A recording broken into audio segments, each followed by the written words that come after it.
سلام به چنل کتابخانه گلاره خوش اومدید. پارت دوم نظریه‌های نقد ادبی هستیم. اگه یادتون باشه رسیده بودیم به ولفگانگ ایزر، نظریه ایزر. اگه پارت اول رو مشاهده نکردید لطفاً برید و پارت اول رو نگاه بکنید تا توی این مسیر با دقت بیشتری با ما همراه باشید. خب نظریه ایزر به این صورته که میگفت متن دارای شکاف یا جاهای خالی هستش، یعنی خواننده باید این خلاها رو بیاد خودش پر بکنه. خوندن یک فعالیت فعاله نه منفعل. ولی یعنی چی؟ مثلا رمان همه چیزو کامل توضیح نمیده. تو روابط شخصیت ها و انگیزه ها و اون فضا رو خودت قراره بسازی. گفتیم مثلا وقتی میگیم که کاراکتر وارد یک اتاق تاریک شد و دید همه جا تاریکه، تو به عنوان خواننده خودت اتاق رو، موقعیتش رو، فضاش رو، حتی نوع تاریک بودنش رو، این تویی که به عنوان خواننده اون رو توی ذهنت تصور میکنی و اون رو میسازی. منتها اینجا ایزر در مورد خواننده ضمنی بیشتر صحبت میکنه. ایزر میگه متن یک نوع خواننده فرضی برای خودش میسازه.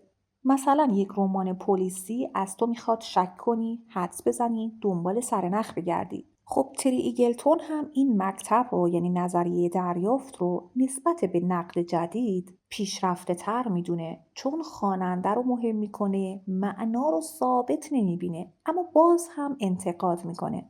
میگه که یک خواننده واقعی کجاست؟ ایزر درباره خواننده فرضی بیشتر صحبت میکند نه آدم واقعی. اما خوانندگان واقعی جنسیت، طبقه، تاریخ و سیاست دارند. دو، هنوز سیاست و ایدئولوژی کمرنگ است. این نظریه ها هنوز به اندازه کافی قدرت، اقتصاد، ایدئولوژی را تحلیل نمی کنند.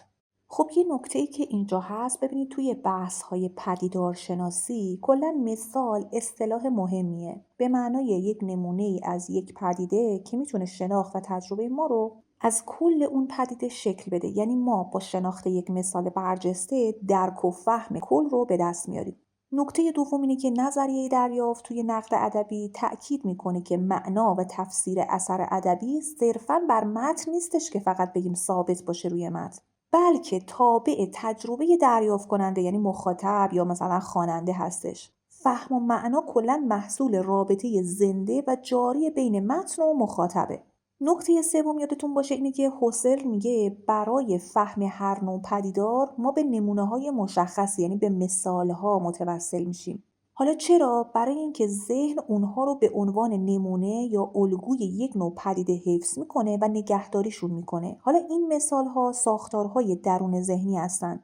چیکار میکنن؟ تجربه‌های مختلف رو حول اونها سازماندهی میکنن. در واقع مثال تنها یک نمونه یا الگوی شناخته شده نیست، بلکه اساس بازشناسی و تفسیر ماست. از طریق شناخت نمونه یا مثال، نوع یا کلیت اون پدیده توی ذهن ما قرار تثبیت بشه. نکته چهارم، البته دقت بکنید این نکته‌هایی که دارم میگم توی پارت قبل توضیحشون دادیم، منتها الان میگم که یادآوری بشه. نکته چهارم لوئیس ها بودن یا همون لوئیز ها. تأکید میکنن برخلاف نگرش انتزاعی و ساختارمند هوسر که فهم معنای یک اثر مستلزم زندگی کردن اون معناست، زندگی به تجربه واقعی در دل زمان و با حضور کامل خواننده یا حالا اون تفسیر کننده مربوط میشه، نه فقط به نمونه‌های ذهنی یا کلیشه‌های نظری. برای لوئیس ها معنای یک پدیده یا متن از طریق فقط اندیشیدن حاصل نمی‌شد، یادتونه؟ بلکه تنها زمانی محقق می‌شد که توی زندگی اونو زیست بکنی. این یعنی ارتباط خواننده و ناظر با اون متن یه رابطه تجربی و تأثیرگذار زنده است، نه اینکه فقط صرفاً بازشناسی نمونه یا شکل ساختاری اثر باشه. نکته پنجم اینه که این دوتا دیدگاه یعنی مثال و زندگی یادتون باشه مکمل همدیگه هستن. شناخت با ساختار و مثال آغاز میشه، اما عمل فهم و تفسیر در جریان زندگی و اون تعامل واقعی که اتفاق میفته. نکته ششم اینه که ما یه مفهومی داریم به اسم آنجا نهاده. یه سری معادل هایی هم داره. این اصطلاحیه که این گاردن در واقع برای تاکید به این نکته استفاده میکنه. حالا این آنجا نهاده یعنی معنا و ساختار اثر ادبی یا هنری در دل خود اون متن یا در دل اون اثر قرار داره معنا. منظورش اینه که مستقل از ذهن خواننده یا تجربه ذهنی شما به عنوان خواننده که حالا یه سری معنا برای خودت داری، جدای از شما یه معنایی در دل اون متن، در دل اون اثر وجود داره و برای همین دو تا ویژگی داره. یکی این که معنا خب در خود دل متن قرار داره، دومیش اینه که شما محدودیت تفسیر داری، یعنی نمیتونی برای خودت آزادانه و دلخواه تفسیر داشته باشی، بلکه باید بر اساس اون معنایی که در دل اون اثر هستش، یعنی آنجا نهاده، شما بر اساس اون باید تفسیر بکنی. اگه یادتون باشه توی پارت قبل از نظریه هوسر خیلی براتون گفتم، ولی یک نکته‌ای که جا موند اون من برتر، یعنی جا نموند، احساس کردم که شاید بیشتر لازم باشه توضیح بدم. ببینید ادموند هوسرل یک در واقع فلسفه‌ای داره که توی فلسفهش میگه من برتر همون چیزیه که معمولاً به اون من استعلایی میگیم. خب یعنی چی؟ یعنی اینکه هوسرل میخواست بدونه آگاهی انسان چجوری داره به اشیا معنی میده. یعنی وقتی ما یه چیزی رو میبینیم یا میفهمیم یا تفسیرش میکنیم، خب حالا این معنا و تفسیر و اینها از کجا میاد؟ آیا داره از جهان بیرون میاد یا داره از ساختارهای آگاهی ما میاد؟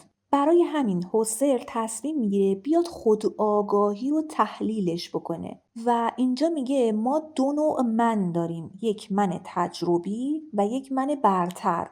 حالا این من تجربی چیه؟ همونیه که من معمولی توی زندگی روزمرم هستم، مثلا من دانشجو، من خوشحال، من خسته، من دارای خاطرات، بدن، شخصیت. این من یک بخشی از جهان هستی هست خودش. اما یک منی داریم به نام من برتر یا من استعلایی. این من خود آگاهی نابه، یعنی مرکزیه که تمام تجربه ها از طریق اون داره شکل میگیره. ویژگی های اون اینه که مثلا مرکز همه تجربه های آگاهیه، یعنی شما نمیتونی چیزی رو تجربه بکنی مگر توسط اون. چرا؟ چون اون به جهان معنا میده، خودش جزئی از جهان تجربی نیست. خلاصه اینکه به بیان ساده تر، من برتر همون سوژه آگاهیه که جهان رو برای ما قابل تجربه و معنا میکنه. حالا این هوسرل چجوری به این من برتر میرسه اصلاً؟ ببینید از روشی به نام اپوخه، تعلیق یا تقلیل پدیدار شناختی استفاده میکنه که توی پارت قبل براتون توضیح دادم ولی باز میگم. یعنی یک، ما فرض میکنیم وجود واقعی جهان رو موقتا میذاریم کنار، به قول خود هوسر میذاریمش داخل پرانتز. دو، به جای اون بررسی میکنیم چجوری جهان در آگاهی ما داره پدیدار میشه. خب در نتیجه چه اتفاقی میفته؟ وقتی این کار رو انجام میدیم میفهمیم پشت همه تجربه ها یک قانون ثابت آگاهی وجود داره. این همون من استعلایی یا من برتره. خب حالا ویژگی مهم من برتر قصدیته. الان یادتون اومد اینو توی پارت قبل براتون گفته بودم، یعنی آگاهی همیشه آگاهی از چیزی است. مثلا ذهن همیشه خالی نیست. مثلا حالا یه درختی رو شما میبینی یا مثلا داری به یه دوستی فکر میکنی یا داری یه شعری برای خودت تو ذهنت میخونی یادت میاد، در همه اینها یک من آگاهی وجود داره که به طرف چیزی جهت گرفته. اون منه که نمیذاره ذهنتو خالی باشه همون من برتره. نکته بعدی که ما گفتیم و اینجا بهش اشاره میکنیم، نگاه فرمالیست ها به شعر و اثر ادبی به عنوان یک شیء مستقل تا حدی با بعضی از ایده های پدیدارشناسی همخونی داره. مثلا به جای پرداختن به عوامل بیرونی باید ببینیم اثر هنری خودش چجوری ساخته شده و چجوری توی آگاهی ما ظاهر میشه. نگاه رومن اینگاردن که میگفت اثر ادبی یه چیز چند لایه است، مثلا لایه‌های صدا رو داریم، آواها، ریتم‌ها، لایه‌های معنا رو داریم، هر کسی یه متن رو میخونه یه برداشتی داره، لایه اشیا و جهان هستی رو داریم، لایه جنبه‌های ناتمام که خواننده پر میکنه. مثلا متن یه چیزی رو داره بیان میکنه، یک داستانی رو، بعد مثلا میره به یک پارت دیگه‌ای، خب خواننده خودش برای خودش برداشت میکنه که این چجوری اتفاق افتاد. این نگاه که اثر ادبی یه شیء سازمان یافته است برای خودش و باید ساختارش رو بیایم بررسی بکنیم به عنوان یه موجود زنده، خیلی به فرمالیسم نزدیک بود. فرمالیستای روسی مثلا شکلوفسکی، تینیانوف یا کوبسن میگفتن ادبیات رو نباید با چیزهای بیرونی بیایم توضیح بدیم، مثلا زندگی نویسنده، تاریخ، جامعه، یا مثلا اخلاق اینطوریه پس این اثر معنیش اینجوری میشه، یا به خاطر اینکه زندگی نویسنده اینطوری بوده معنی این در واقع اثر اینطوری میشه. نه، بلکه باید خود ساختار ادبی رو ما بیایم بررسی بکنیم، یعنی یک اثر رو ببینیم ساختارش چجوریه، معناها رو از این ور اون ور برداشت نکنیم. تمرکز اونها روی خب زبان، فرم، تکنیک‌های ادبی، شیوه بیان و غیره بود. نگاه فرمالیستا به شعر اینجوری بود که شعر با تکنیک‌هایی مثل آشنایی زدایی، یعنی مثلا گفتم بهتون شما یک حالا گلدونی رو روی میزته، هر روزم دیدیش، دیگه میدونی این الگوه، میان از یک زاویه این گلدون رو به تو نشون میدن که تو پیش خودت میگی ای من تا حالا از این زاویه به این گلدون نگاه نکرده بودم واقعا. خب این میشه آشنایی زدایی. یا مثلا قافیه، ریتم، تکرار، ساختار نحوی خاصی هست که باعث میشه جهان رو به یه شکل تازه‌ای ما تجربه بکنیم. شعر چیزی شبیه یک شیء هنری مستقله که میتونه قوانین خودش رو داشته باشه. پدیدارشناسی بر نقد ادبی و فرمالیسم حالا اومد تأثیر گذاشت. از چه جهت؟ ببینید پدیدارشناسی میگه به خود پدیده توجه بکنید، اما فرمالیسم میگه به خود متن توجه بکنید. خب نقطه مشترکشون چی میشه؟ هر دو تا رویکرد دارن میگن عواملی مثل تاریخ، جامعه، زندگی نویسنده رو ولش کنید، بذارید کنار. و برای همین پدیدارشناسی به ساختار تجربه توجه داره، فرمالیسم به ساختار زبان ادبی. پس کو تاریخ و کو جامعه و کو زندگی نویسنده؟ اینا ایراداتی هستش که تری ایگلتون در واقع به اینا میگیره. یه نظریه هم داشتیم، نظریه هایدگر درباره زبان. هایدگر با نگاه رایج در زبان میاد مخالفت میکنه. در نگاه رایج این بوده که اول اندیشه در ذهن شکل میگیره، بعد زبان وسیله‌ای برای بیان اون میشه. یعنی زبان فقط یک وسیله انتقال فکره. اما هایدگر میگه این تصور اشتباهه. زبان که فقط ابزار نیست، بلکه یک جاییه که وجود انسانی داره توی اون آشکار میشه. هایدگر یک جمله معروفی داره: زبان خانه هستی است. یعنی زبان فقط ابزار توصیف جهان نیست، زبان شرط فهمیدن جهانه. مثلا درخت، خانه، دوستی، مرگ و غیره، صرفاً که بگیم مثلا اینا اشیا یا رویداد هستن، اینطوری نیست. معناشون در شبکه زبانه که شکل گرفته. گفتیم نقد تری ایگلتون درباره نظریه هایدگر به این صورته که ایگلتون قبول داره که زبان نقش اساسی در شکل‌گیری معنا داره و اهمیت زبان رو واقعا انکار نمیکنه، اما میگه نظریه هایدگر مشکل داره چون زبان رو بیش از حدی که داره بنیادی میکنه و شرایط تاریخ اجتماعی رو داره نادیده میگیره. انگار زبان به تنهایی حقیقت رو میخواد آشکار بکنه، در حالی که اینطوری نیست و معنا همیشه در جامعه، تاریخ و ایدئولوژی تا بوده و بوده شکل گرفته.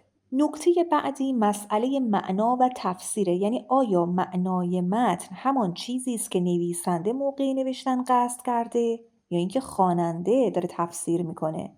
و اگه خواننده قرار باشه تفسیر بکنه، پس ما تفسیرهای متعددی داریم چون خواننده های متعددی داریم. و اگه تفسیرهای متعدد حالا مجاز باشن، مرز اعتبار اونها تا کجاست؟ آیا معنا ثابت و وابسته به قصد مؤلفه یا میتونه تو خوانش‌های مختلف گسترش پیدا بکنه؟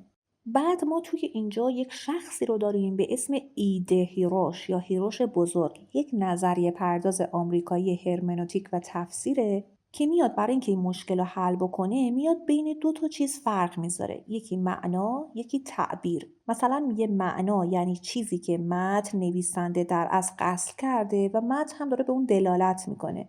اما تعبیر یعنی اینکه حالا معنا تو دوره‌ها و موقعیت‌های مختلف چه اهمیتی پیدا میکنه و برای خواننده‌های مختلف چجوری فهمیده میشه. برای همین نتیجه اصلی اون این میشه که معنای متن ثابت‌تر و محدودتره، ولی تعبیر متن میتونه وسیع‌تر و تاریخی‌تر باشه. یعنی هر تفسیری معتبر نیست. تفسیر باید با اون قصد مؤلف و امکانات معنایی خود متن سازگار هم باشه دیگه. پس برای همین باید برای تفسیر معیار اعتبار وجود داشته باشه.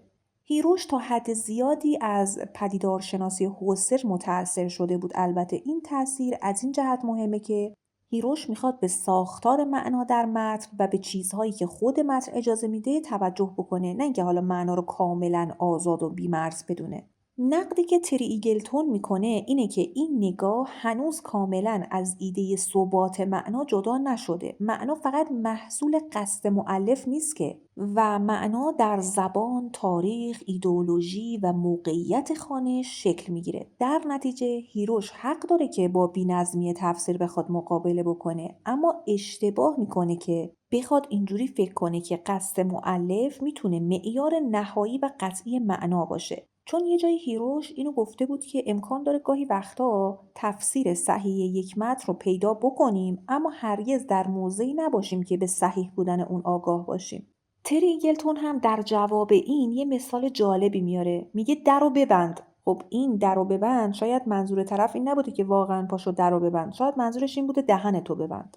بعد از اینکه تریگلتون این ایرادات رو میگیره، یک نظریه‌ای رو بیان میکنه از رولان بارت. اینجا خیلی مهمه به خاطر اینکه رولان بارت یکی از چهره‌های مهم ساختارگرایی و پساساختارگرایی هستش. مهمترین ایده رولان بارت در نظریه ادبی مرگ مؤلف هست. اون میگه که وقتی یه متنی نوشته میشه دیگه نباید معنای اون رو با قصد و زندگی نویسنده بیایم توضیح بدیم. یعنی میگه متن مستقل از مؤلف وجود داره. معنا در فرایند خواندن شکل میگیرد. یعنی مؤلف منبع نهایی معنا نیست. این خواننده است که نقش مهمی در تولید معنا داره. اون میگه متن از شبکه‌ای از زبان‌ها، نقل قول‌ها، فرهنگ‌ها ساخته شده و نویسنده فقط اونها رو با همدیگه داره ترکیب میکنه. پس متن محصول زبان و فرهنگه، نه صرفاً ذهن نویسنده. در نتیجه توی نظریه بارت معنا ثابت نیست. یعنی متن میتونه خوانش‌های متعدد داشته باشه، خواننده نقش اصلی رو توی فعال کردن معنا داره و یک جمله معروفی داره رولان بارت میگه تولد خواننده باید به بهای مرگ مؤلف تمام شود. در واقع رولان بارت میگه ما دو نوع متن داریم، یک متن خوندنی، یک متن نوشتنی. متن خوندنی معنای مشخصی داره، خواننده فقط دریافتش میکنه، اما متن نوشتنی معنا توی اون چندگانه هست، یعنی خواننده باید در تولید معنا مشارکت بکنه. حالا ما چون داریم در واقع کتاب تریگلتون رو و نقدی که اون به این نظریه ها میکنه رو میخونیم، میخوایم بدونیم که نظر و نقد تریگلتون نسبت به این چیه. اول یه نظر مثبت میده، میگه این خوبه که این اقتدار مقتدر مؤلف رو زیر سوال میبره و چقدر خوبه که نشون میده معنا فقط از قصد نویسنده نمیاد و داره توجه میکنه به نقش زبان و خواننده. تا اینجا عالیه. اما یک سری ایرادات داریم. اگه بگیم مؤلف کاملا حذف شده، خب معنا کاملا آزاده.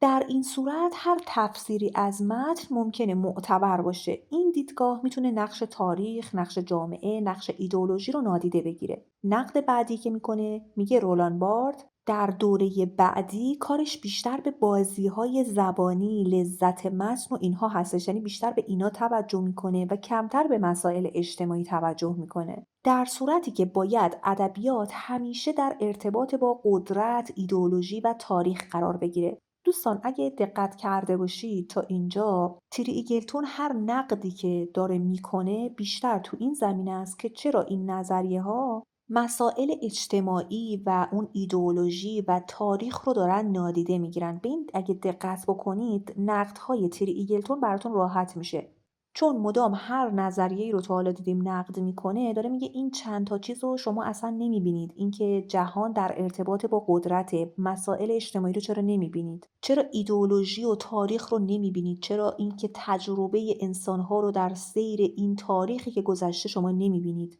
اگه اینو توی ذهنتون داشته باشید دیگه این نقدهای تریگلتون براتون سخت نیست، چون اکثرا همینو میگه. از اینجا به بعد باید وارد فصل سوم کتاب بشیم، در مورد ساختگرایی و نشان شناسی هست. حالا قبل از اینکه وارد فصل سوم بشیم ازتون خواهش میکنم اگه تا اینجای ویدیو به دردتون خورده ویدیو رو لایک بکنید، چون لایک شما باعث میشه که ویدیوی ما به مخاطبهای بیشتری نشون داده بشه و این ما رو دلگرم‌تر میکنه. خب بریم سراغ فصل سوم، ساختگرایی و نشان شناسی. توی این بخش میاد نظریه سوسور رو بیان میکنه. فردیناند دو سوسور پایه‌گذار زبانشناسی مدرن و نقطه شروع ساختگرایی هست. سوسور میگه زبان یک نظام است، نه محدوده‌ای از واژه‌های پراکنده. بعد در مورد نشانه زبانی صحبت میکنه. میگه هر نشانه از دو تا بخش تشکیل شده، دال، مدلول. دوباره دال، مدلول. دال اون شکل صوتی یا نوشتاری کلمه هست. مدلول مفهوم ذهنی اونه. حالا رابطه دال و مدلول قراردادی و دل بخواهیه. یعنی هیچ رابطه طبیعی بین کلمه و شیء وجود نداره. معنا هم از تفاوت بین این نشانه هاست که داره به وجود میاد. مثلا کلمه شب معنا داره. چرا؟ چون با روز متفاوته. به همین سادگی، خیلی سختش نکنیم. سوسور بین دو نوع مطالعه زبان میاد فرق میذاره. میگه ما دو نوع مطالعه زبانی داریم. یکی در زمانی، یکی همزمانی. در زمانی یعنی مطالعه تغییرات زبان در طول تاریخ. این میشه در زمانی. همزمانی یعنی مطالعه زبان به عنوان یک نظام در یک زمان مشخص، که البته باید بدونید ساختگرایی بیشتر به این مطالعه همزمانی میخواد توجه بکنه. اینو مد نظر داشته باشید. حالا تری ایگلتون میگه نظریه سوسور خیلی مهم بود به خاطر اینکه نشون داد معنا از روابط درون یک نظام داره به وجود میاد. اما نقد میکنه، میگه که بیش از حد دیگه سوری و انتزاعیه و تاریخ و شرایط اجتماعی رو کمتر داره در نظر میگیره. میبینید دوباره تریگلتون داره از چی میگه؟ داره میگه شما تاریخ رو نمیبینی، شرایط اجتماعی رو نمیبینی. اکثر نقداش همینه. اگه یادتون باشه ما توی پارت‌های قبل حتی به شما گفتیم که این نگاه به گذشته که ادبیات، نقد ادبی چطور در این سیر تاریخ پیچیده مثل یک زنجیر به همدیگه متصل شده تا به امروز، و برای اینکه ما یک اثر جدیدی خلق بکنیم، یک ابداعی بکنیم تا ندونیم این زنجیر از کجا اومده، از چه حلقه‌های زنجیری استفاده شده، آیا پارگی داشته، نداشته، به چه صورته، هیچ وقت نمیتونیم یک حلقه جدیدی رو به این حلقه زنجیر اضافه بکنیم. باید اول بدونیم که چه نوع زنجیریه. برای همین دونستن این نظریه ها خیلی مهم شمرده میشه توی نقد ادبی. اون تا اینکه شما حالا یه چند تا از مهمترینش رو برای خودتون بردارید و بدونید مثلا تری ایگلتون چه نقدی بیشتر میکرده روی نظریه ها و یکی دو سه تا حالا مثلا از این نظریه ها رو حداقل بلد باشید، این نشون میده که شما به هر حال آگاهی لازم رو دارید. خب بریم سر این مسئله که تری ایگلتون اینجای کتاب میاد در مورد نظریه یاکوبسن صحبت میکنه. رومن یاکوبسن از فرمالیست های روس که نظریه سوسور رو تا ادبیات میاد گسترش میده. یاکوبسن میگه زبان چند تا کارکرد داره، اما توی ادبیات یک کارکرد مهم برجسته داره و اونم کارکرد شعری زبانه. یعنی در شعر توجه اصلی به خود پیام و شکل زبان هست. شعر با الگوهای زبانی، تکرار، تقارن و موسیقی کلمات داره کار میکنه. یاکوبسن شعر رو نوعی سازماندهی خاص زبان میدونه. نقدی که تریگلتون بهش میکنه میگه بیش از حد داری به ساختار زبان تمرکز میکنی. تاریخ و جامعه چی میشه؟ پس چرا اینا رو نادیده میگیری شما؟ و بعد نظریه لوی استراس مطرح میشه. کلود لوی استراس ساختگرایی رو از زبان به انسان شناسی گسترش میده. لوی استراس معتقد بود که ذهن انسان جهان رو از طریق ساختارهای ناخودآگاه داره سازمان میده. یکی از ایده هایی که داشت این بود که تقابل های دو معنایی وجود داره. مثلا طبیعت با فرهنگ تقابل معنایی داره، خام با پخته تقابل معنایی داره، زندگی با مرگ تقابل معنایی داره. اون میگفتش که اسطوره ها در فرهنگ های مختلف بر اساس چنین تقابل هایی ساخته میشن. در نتیجه اسطوره‌ها ساختاری شبیه به زبان دارن. نقدی که تریگلتون به لوی استراس میکنه اینه که این نظریه گاهی فرهنگ رو بیش از حد ثابت و جهانی فرض میکنه و اون تفاوت‌های تاریخی رو داره کمرنگ میکنه. اصلا خود رولان بارت توی ساختگرایی بیشتر به عنوان نشان شناس مطرح هستش دیگه. بارت نظریه سوسور رو به فرهنگ و رسانه ها حالا میاد گسترش میده. میگه که نشانه ها فقط در زبان نیستن، بلکه توی مد، تبلیغات، سینما، غذا، فرهنگ روزمره هم وجود دارن. فرهنگ مدرن هم در واقع داره یه جورای اسطوره تولید میکنه. مثلا یه تصویر میتونه ایدئولوژی رو یه جوری نشون بده که طبیعی و بدیهی به نظر برسه. نقدی که تریگلتون میکنه میگه بیش از حد دارید به بازی‌های زبانی توجه میکنید. گرفتار این بازی‌های زبانی نشید. شما دارید مسائل اجتماعی رو کمتر تحلیل میکنید و این ایراده. و بعد اینجا نظریه تزوتان تودوروف مطرح میشه و وارد جهان روایت شناسی تودوروف میشه. جایی که روایت نه یک قصه ساده بلکه یک ساختار دقیق، علمی و قابل تحلیله. تودوروف به ما یاد میده هر داستان از قصه های عامیانه تا رمان های مدرن از یک الگوی مشخص پیروی میکنه. الگوی تعادل و بی‌تعادلی و همینطور بازگشت به تعادل. اگه این الگو رو بفهمیم میتونیم هر روایتی رو مثل یک معما حلش بکنیم و بفهمیم چرا داستان اینقدر قدرتمنده. حالا روایت شناسی تودوروف یعنی چه؟ تودوروف روایت شناسی رو اینطوری تعریف میکنه: روایت یک ساختار است، نه فقط یک داستان. یعنی منظورش اینه که روایت فقط مجموعه‌ای از اتفاقات نیست، روایت فقط شخصیت ها نیست، روایت فقط پیام نیست، روایت یک ساختار داره، یه الگو داره، یه نظم درونی داره. تودوروف معتقده که همه روایت‌ها از قصه‌های عامیانه، حالا تا رمان‌های پیچیده، از یک الگوی ساده پیروی می‌کنن. اولیش تعادله، یعنی ببین داستان با یک وضعیت پایدار شروع میشه، مثل سیندرلا که اول داره خونه مثلا نامادریش زندگی میکنه. این یه تعادلی که ما اولش باش کنار میایم. دومین مورد بی‌تعادلی هست، یعنی یه اتفاق میاد، حالا این تعادل رو به هم میزنه، مشکل ایجاد میکنه، تنش ایجاد میکنه، مثل زمانی که نامادری سیندرلا اجازه نداد به مهمونی بره. سومین مورد بازگشت به تعادل. داستان تلاش میکنه تعادل رو حالا برگردونه، اما این تعادل جدید دیگه همون تعادل قبلی نیست. تعادل جدید تغییر کرده، رشد کرده یا دگرگون شده. مثل داستان سیندرلا که با کمک اون پری مهربون به مهمونی میره، زندگیش تغییر میکنه و غیره. بخوام یه مثال دیگه براتون بزنم، مثلا رمان بوفکور. توی بوفکور راوی توی یک وضعیت پایدار نیست، اما یه تعادل ذهنی داره. ورود زن اسیری این تعادل رو کاملا به هم میزنه. روایت بعد تلاش میکنه که به تعادل برسه، اما تعادل جدید یک تعادل ویران شده است. تغییر میکنه، از جهت دیگه‌ای رشد پیدا میکنه. همیشه مثبت نیست، ممکنه منفی هم باشه. حالا چرا این الگوها اصلا مهم هستن؟ تودوروف میگه این الگو به ما کمک میکنه بفهمیم چرا داستان اصلا جذابه. بفهمیم چرا روایت‌ها همیشه دارن حرکت میکنن. بفهمیم چرا شخصیت‌ها تغییر میکنن. بفهمیم چرا بحران‌ها ضروریان. چرا پایان‌ها همیشه متفاوت از آغاز هستن. روایت یعنی حرکت. حرکت از یک وضعیت به یک وضعیت دیگه. تودوروف برای اینکه روایت رو بیاد حالا دقیق تحلیلش بکنه، میاد اونو به 2 تا بخش تقسیم میکنه.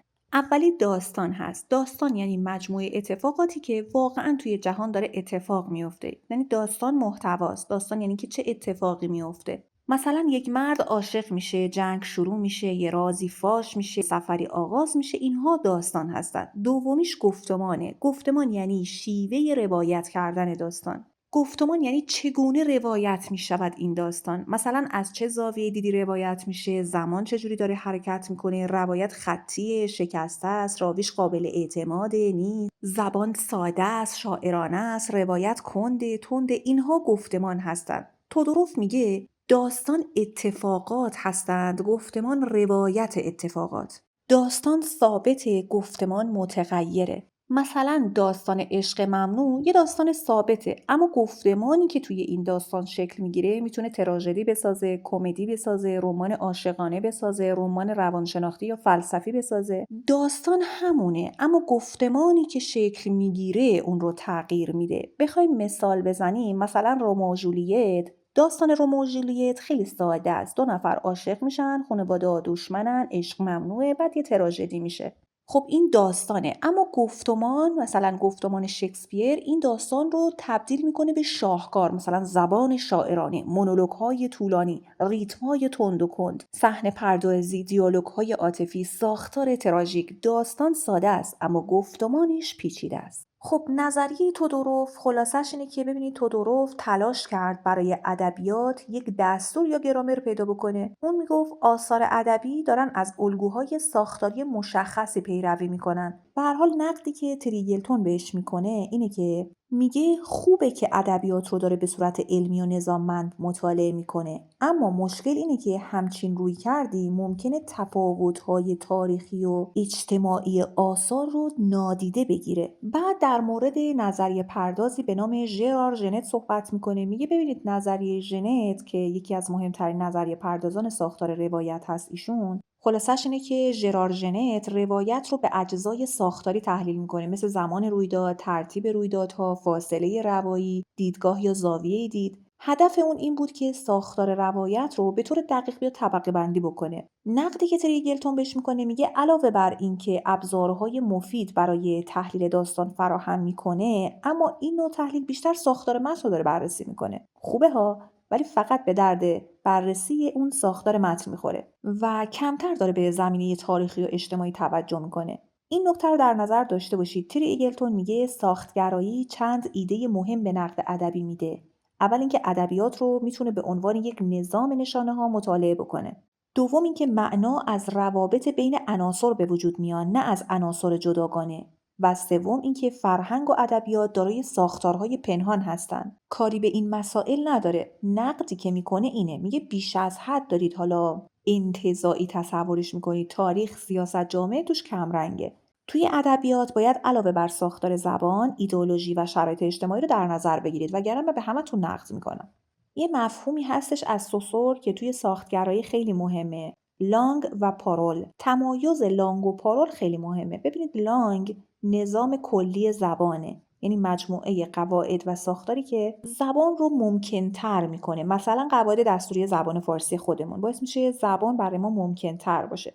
پارول استفاده فردی از زبان در نوشتار یا گفتاره. مثلا جمله‌ای که یه شاعر یا نویسنده میگه یا مینویسه. اینو بهش میگن پارول. ساختگرایان میگن ادبیات رو باید بیشتر در سطح لانگش بررسی بکنیم، یعنی در سطح قواعد دستور زبانش باید بررسی بکنیم، نه فقط در حد پارول، اینکه حالا شاعر یا نویسنده چه جمله‌ای فقط داره مینویسه. نکته‌ای که داره اینه که یکی از اهداف ساختگرایی این علمی کردن نقد ادبی بود، یعنی نقد ادبی رو از یک فعالیت سلیقه‌ای به یه روش علمی اومدن تبدیل بکنن. برای همین ساختگرایان تلاش کردند قوانین روایت، ساختار متن، نظام نشانه‌ها رو به صورت منظم بیان تحلیلش بکنن. اینجا دیگه ما وارد فصل 4 میشیم، چون فصل 3 خیلی چیز خاصی نداشت، بیشتر نظریه پردازا بودن. فصل 4 در مورد مابعد ساختگرایی هستش. اینم خیلی چیز سختی نداره، نگران نباشید. مابعد ساختگرایی چیه؟ یک واکنشی به ساختگرایی. ساختگرایی معتقد بود زبان یه نظام منظمه و معنا توی ساختارها باید در واقع شکل بگیره و میتونه ساختارهای ثابت فرهنگ و ادبیات رو هم کشف بکنیم. اما ما بعد ساختگرایان گفتن این ساختارهایی که شما میگید ثابت و پایدار نیستن. اونها معتقد بودن زبان ناپایداره، معنا ثابت نیست، متن همیشه چند تا معنا داره، هیچ تفسیر نهایی وجود نداره. به خاطر همین ما بعد ساختگرایی بیشتر به بی‌ثباتی معنا توجه میکردن. بعد میاد نظریه ژاک دریدا رو مطرح میکنه. نقدی که ژاک دریدا به ساختگرایی میکنه، دریدا میگه ساختگرایان تصور میکنن توی پشت زبان یه مرکز ثابتی وجود داره که معنا رو تثبیت میکنه. اما دریدا معتقده چنین مرکزی اصلا وجود نداره. مفهوم مهمی که وجود داره تفاوت و تأخیره. دریدا میگه معنا هرگز به طور کامل حاضر نیست. معنا همیشه از طریق تفاوت با نشانه‌های دیگه شکل میگیره. برای همین همیشه به آینده موکول میشه. یعنی وقتی میخوایم یک معنایی رو، یک کلمه رو معناش رو بفهمیم، مجبور میشیم به کلمات دیگه پناه ببریم، مراجعه بکنیم. در نتیجه معنا همیشه در حال به تعویق افتادنه. بعد واسازی رو میگه که مهمترین روش دریدا واسازیه. واسازی یعنی نشان دادن اینکه متن‌ها در ظاهر منسجم هستن اما در درون خودشون یه سری تناقض‌ها و شکاف‌هایی دارن. در نتیجه هیچ متنی کاملا پایدار نیست، چون پر از تناقض و شکافه. واسازی نشون میده که متن‌ها اغلب چیزهایی رو میگن که برخلاف ادعای اصلی خودشونه. بعد در مورد نقد تقابل‌های دوتایی صحبت میکنه. ساختگرایی به تقابل‌های دوتایی اهمیت زیادی میدادن، مثلا گفتار، نوشتار، عقل، احساس، حضور، غیاب، نمیدونم حقیقت، خطا. اما دریدا نشون میده که این تقابلایی که شما میگید برابر نیستن. یکی از اونها همیشه به اون یکی برتری داده میشه. مثلا توی فلسفه غرب الان شما دارید میگید گفتار و نوشتار تقابل دارن، ولی تو فلسفه غرب گفتار به نوشتار ترجیح داده شده. دریدا نشون میده که حتی این برتری ها هم حتی نادرستن، حتی اینها هم ناپایدارن، ممکنه خب برعکس بشه. بعد اینجا کلا تریگلتون میره در مورد بحران سوژه صحبت میکنه. میگه در ساختارگرایی هنوز یک نوع سوژه انسانی نسبتاً پایدار وجود داشت، اما ما بعد ساختارگرایی این تصور رو زیر سوال میبرن. اونا میگن انسان مرکز معنا نیست، بلکه خود انسان توسط زبان و گفتمانها ساخته میشه. در نتیجه من انسانی یک هویت ثابت نداره. و بعد تریگلتون از میشل فوکو صحبت میکنه، به خاطر اینکه فوکو میگه دانش و حقیقت در چارچوب گفتمانها شکل میگیره، یعنی مفهوم گفتمان رو بیان میکنه. میشل فوکو میگه گفتمان یعنی مجموعه ای از قواعدی که تعیین میکنن چه چیزهایی رو میتونی بگی، چه چیزهایی حقیقت محسوب میشن، چه کسی اصلا حق حرف زدن داره. مثلا گفتمان پزشکی، گفتمان روانپزشکی، گفتمان حقوقی. و فوکو رابطه دانش و قدرت رو اینجا مثال میزنه. یعنی فوکو معتقده دانش همیشه با قدرت مرتبطه، یعنی اون چی که حقیقت نامیده میشه اغلبش نتیجه روابط قدرت در جامعه است. بعد تریگلتون در مورد متن و بی‌ثباتی معنا صحبت میکنه توی مابعد ساختگرایی. یکی از ایده های اصلی مابعد ساختگرایی اینه که متن هیچ معنای نهایی نداره. چرا؟ چون زبان ناپایداره، نشانه ها دائما به نشانه های دیگه ارجاع داده میشن. در نتیجه خوندن یک متن فرایندیه که همیشه ادامه داره. حالا اینجا تری ایگلتون تفاوت نگاه مابعد ساختگرایی با ساختگرایی رو میاد بیان میکنه. ساختگرایی میگفت معنا در ساختارهای زبان شکل میگیره و این ساختارها قابل کشف هستند، اما مابعد ساختگرایی میگه ساختارها هم ناپایدارن، معنا همیشه در حال تغییره، متنها اصلا چند معنایی هستند. اما نظر خود تریگلتون درباره مابعد ساختگرایی اینه که میگه اونها چند تا نکته مهم رو روشن کردن. اینکه زبان بی‌ثباته، معنا قطعی نیست، قدرت در تولید دانش نقش داره. اما انتقاد میکنه که برخی نظریه‌های مابعد ساختگرایی بیش از حد دیگه به بازی‌های زبانی دارن اینو هم تمرکز میکنن. پس مسائل اجتماعی و سیاسی کجا هستن؟ بعد از این کتاب وارد فصل 5 میشه به نام روانکاوی و زیگموند فروید رو بیان میکنه. میگه که روانکاوی با فروید شروع میشه، یعنی ایده بنیادی فروید این که انسان موجودی کاملا عقلانی نیست مطرح میشه. در واقع فروید میگه رفتار و افکار ما تحت تاثیر ناخودآگاه هست. ناخودآگاه هم جاییه که امیال سرکوب شده، ترس‌ها، خاطرات کودکی، تمایلات جنسی و پرخاشگرانه دارن اونجا ذخیره میشن. ساختار روان از نظر فروید، خب فروید انسان رو، روانش رو به 3 بخش تقسیم میکنه: من، فرامن و نهاد. البته کل این نظریه فروید رو و حتی نظریه یونگ رو من در پلیلیست نقد ادبی براتون کامل توضیح دادم، دیگه اینجا تکرار مکررات نمی کنم. اما میخوایم بدونیم نظر تری ایگلتون درباره این روانکاوی کلاً چی هست. روانکاوی میگه مهمه به خاطر اینکه نشون میده انسان موجود کاملاً عقلانی نیست. ادبیات رو به ناخودآگاه پیوند میده. زبان رو به میل و قدرت مرتبط میکنه. اما تری ایگلتون میگه بعضی شکل‌های روانکاوی دیگه بیش از حد دارن به مسائل جنسی تمرکز میکنن، مثل فروید، و اون زمینه‌های تاریخی و اجتماعی رو دارن نادیده میگیرن. بعد در مورد کارل گوستاو یونگ صحبت میکنه که یونگ اول خب شاگرد فروید بود، اما بعد ازش جدا شد که اینا رو براتون توضیح دادم. ایده مهم یونگ این بود که ناخودآگاه جمعی. یونگ معتقد بود انسان‌ها علاوه بر ناخودآگاه فردی یک ناخودآگاه مشترک هم دارند که در اون کهن الگوها وجود داره.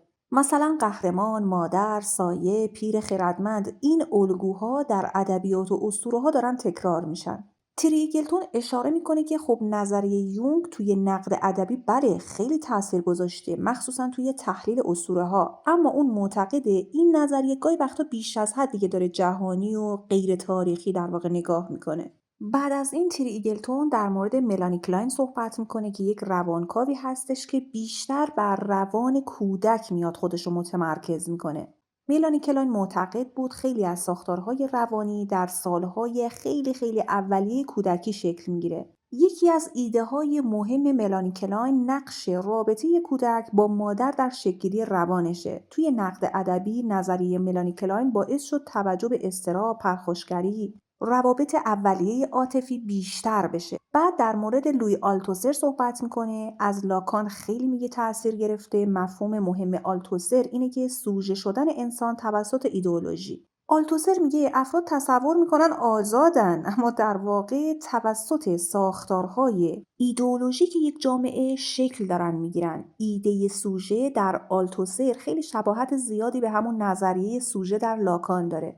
منتها تری ایگلتون نسبت به لاکان نگاه مثبت تری داره، به خاطر اینکه لاکان نشون میده ناخودآگاه با زبان مرتبطه، هویت انسان در نظام نمادین و اجتماعی داره شکل میگیره. این دیدگاه خب به اون نزدیکتره دیگه، چون ارتباط بین روان، زبان، جامعه رو داره نشون میده. بالاخره یکی جامعه رو این وسط دیده و این تریگلتون هم از این بابت خوشحاله و نگاه مثبت تری داره. بعد هم میرسیم فصل 6 که خیلی کوتاهه و فقط اینو میگه که ادبیات چیست. حالا میخوام بهتون بگم ادبیات چیست. اصلا ادبیات چیست و چرا بعضی از متنها ادبیات ما بهش میگیم اونا رو.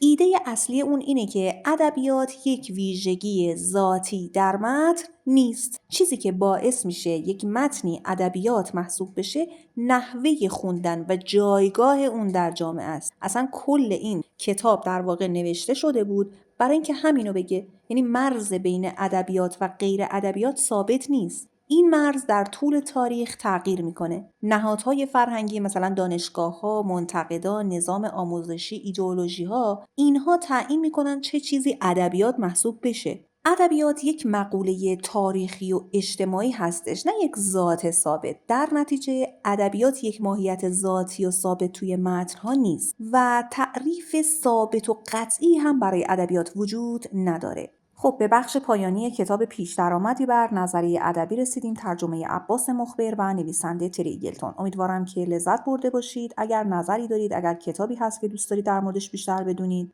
اگر حتی دوست دارید در مورد یک کتابی نقدش رو بدونید، در مورد یک فیلمی یا هر چیزی که بهش علاقه‌مند هستید، بدونم که طرفدار زیاد داره، مطمئن باشید اون رو براتون خیلی علمی و کاملا درست انجامش میدم. از همراهی همه شما عزیزان سپاسگزارم.